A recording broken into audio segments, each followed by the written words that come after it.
May plano ngayon ng Lakers management at si Coach JJ Redick mismo para kay Bronny James sa susunod na season. Dahil ngayon nakikitang mataas ang nagiging improvement nito mula sa opensa at depensa sa nangyaring Summer League. Mas nakita kasi ngayon ang malaking pagtaas ng averaging at performance nito kumpara sa rookie year niya. Dahil may average ngayon yan na 14.3 points, 3.8 assists at 2.8 rebounds sa 47 to 48% field goal shooting sa 4 na games lang.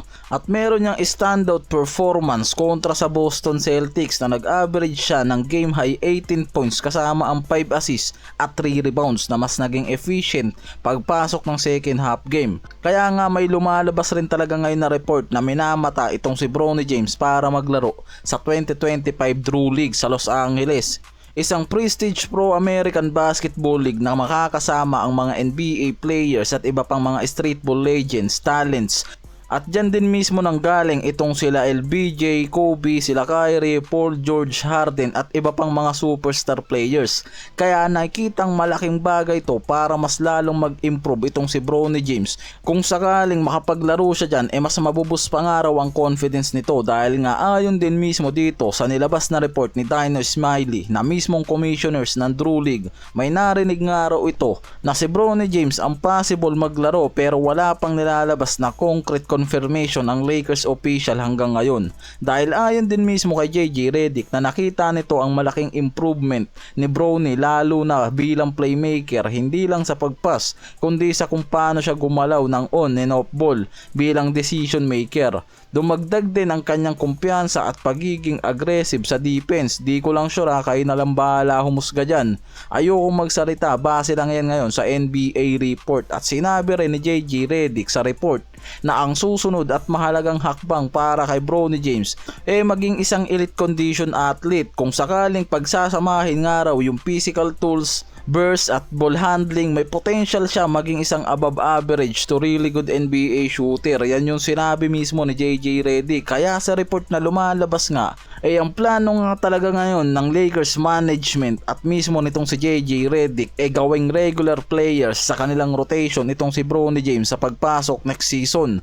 At least 10 to 15 minutes mga pare ko per game ang balak na ibigay dyan kay Bronny James. Di ko lang alam kung good or bad ang decision ng mga yan.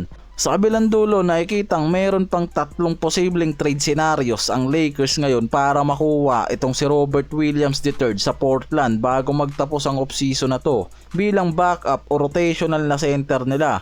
Ang isa sa pinakamatunog itong trade package kung saan kakailanganin nilang ibigay si Gabe Vincent, Dalton Knecht at isang second round pick para mas maging realistic ang trade sa center na si Robert Williams. Straight swap deal sa pagitan lang ni Knecht Vincent para kay Williams o yung broad package kasama si Jeremy Grant. Blockbuster deal mga pare ko, isang high profile scenario kung saan parehang si Jeremy Grant at Robert Williams III ang makukuha ng Lakers. Pero syempre may mas mabigat na asset na gagamitin ang Lakers dyan, kaya pwedeng hindi yan ang option na gamitin ng Lakers lalo't walang balak nga yung mga to na magbitaw ngayon ng mga role o key players sa rotation. Elite rim protector, mahusay na rebounder at may athletic lob threat ability na bagay nga raw sa frontcourt ng Lakers ngayon sa ilalim ni LBJ at Luka Doncic.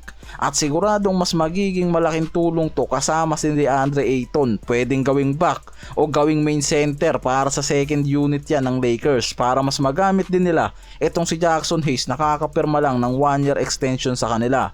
At yung isang deal na iniiwasan nga ng Lakers para kay Robert Williams itong mapapasama sa trade package ni Dalton Knecht itong si Jared Vanderbilt. Isang high upside rookie plus versatile defender equals talo ang Lakers sa trade package na to.